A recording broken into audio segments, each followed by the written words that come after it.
Hey there, from quarantine, from Andrea's Country Home Cooking.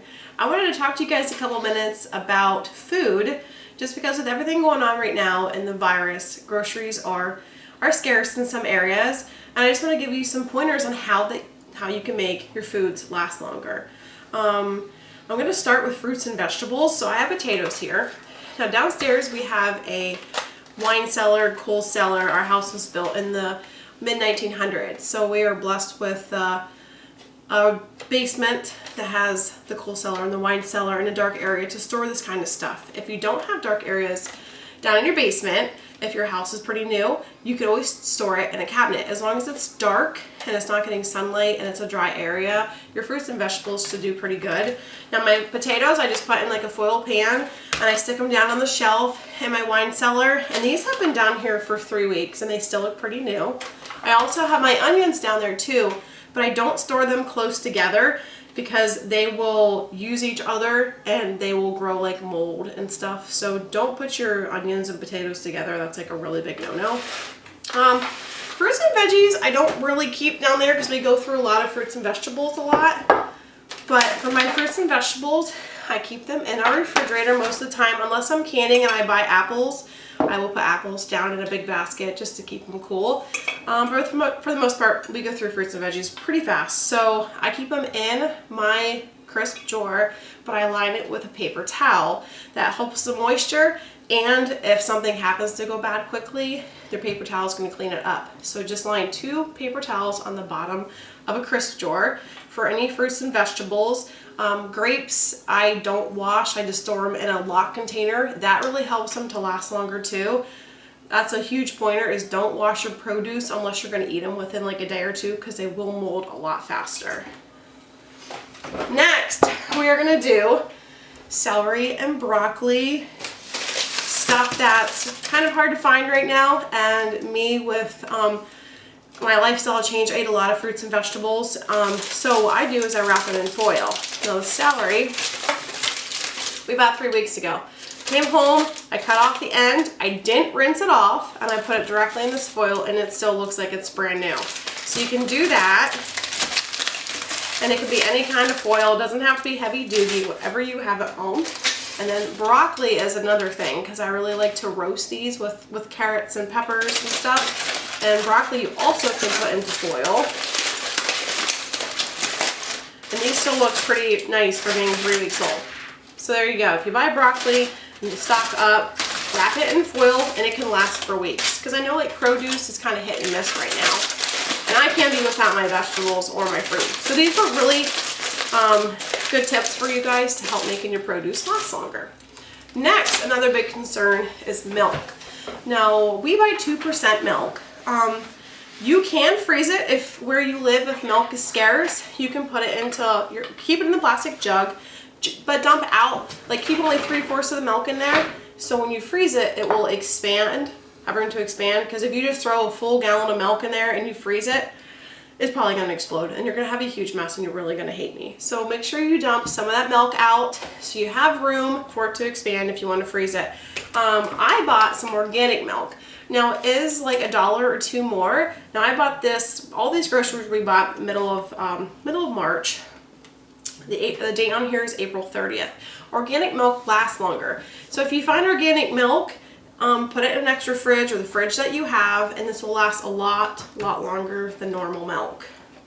Next is sour cream and cottage cheese. Now I don't have any cottage cheese right now, but I do have sour cream. If you store these upside down in your refrigerator, it will lock the seal around here, because if you store it like that, air can get up in here after you have it open. And once sour cream's open, you have like maybe a week, 2 at the most, before it starts to go bad. Cottage cheese, sour cream, store it upside down in your refrigerator and it'll form a seal so the moisture and the air can't get in there, and it'll make this last a lot longer. Next tip. So I made cookies today. My kids and I have been making cookies a lot just because it helps them with math, helps them to learn. I'd be a really great home ec teacher. I'm really good at that. So we made some cookies today. So I made some M&M cookies and I put them in a locked container. And if you're not going to eat them all, put them in your freezer. They will last for months. You can keep them in there. So if you feel like doing a double batch, you're like, oh, I'm not going to make it, put them in here, put them in your freezer. Or even better, Make them and spread the love to your neighbors, to your friends, to your family. I made sticky buns the other day, and I made a double batch, and I'm really blessed to have my family close by. My brother, sister-in-law, and my niece live above us. My dad and my stepmom lives below us, so I took them a pan of sticky buns, and they really enjoyed it. And I made cake cookies a couple weeks ago, and I took up to Luke and Lauren, and just spreading the love. These are actually for my mom, and I made some for my husband's mom, who's going to go see her to help her do a few things around the house too right now. So I have some for her. So, you know, just make people's day. Like, if you don't want to put them in the freezer, spread a little love, put on the porch with a note saying, we're going to get through this together. So there's a cookie idea. Next, these are one of my favorites. This is how I store all my little goodies. So if you put brown sugar in a bowl jar, something that's going to be sealed tight, that can't rust, put brown sugar, anything left over, and if you put some marshmallows on the top of it, it's going to keep it soft, because any moisture that gets into your sugar is going to go into your marshmallows. I heard that you can do bread, you could do apple slices, stuff like that. I've never tried that, but the marshmallows, they'll be harder when you get them out, but your brown sugar will be fresh. And ball jars I love to store stuff in. Like, I had leftover chocolate chips, so I put that in there.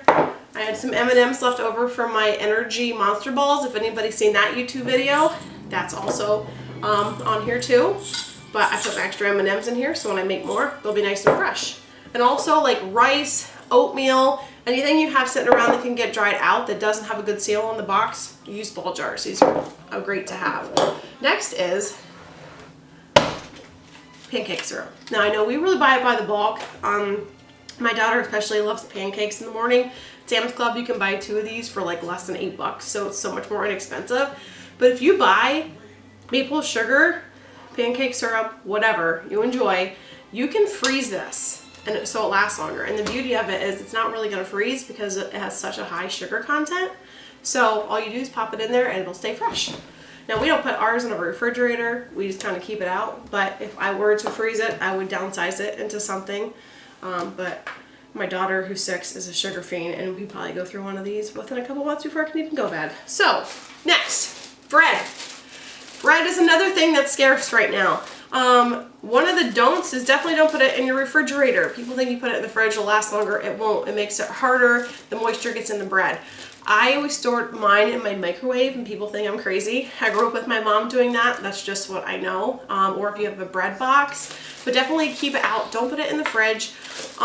If you want to have it last long, obviously put it in your freezer and take out what you're going to use daily if you're worried about not getting bread. But another thing too, guys, you got to remember, local bakeries, they're still in business. In our area, the Williamsburg area in Pennsylvania, we still have like Cumming Bakery. We have a lot of good bakeries in the area that are open that needs our business right now. So if you need hamburger rolls or hot dog rolls or steak rolls or regular bread for lunches or toast for your kids, call the bakery, put an order in, put it in your freezer to have it saved for a couple weeks, and you'll be good to go.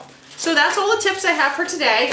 I hope you guys are staying healthy and try to be happy. I know it's so hard, but use this time to spend with family, bake, cook, be around the table, play games. We've been playing like Uno Attack and War and all kinds of fun games to help our 6-year-old to learn numbers and colors, and my son just loves having us all together just playing games at night. So just make the best out of it, because life is really crazy right now, and it's like God telling us to slow down, be with family, stay home, keep being healthy, and before you know it, we'll be out of all this madness. And I really hope that these tips help you. Much love from Andrea's Country Home Cooking. We'll get you another video soon. Make sure that you like and subscribe, please. Thank you. Bye.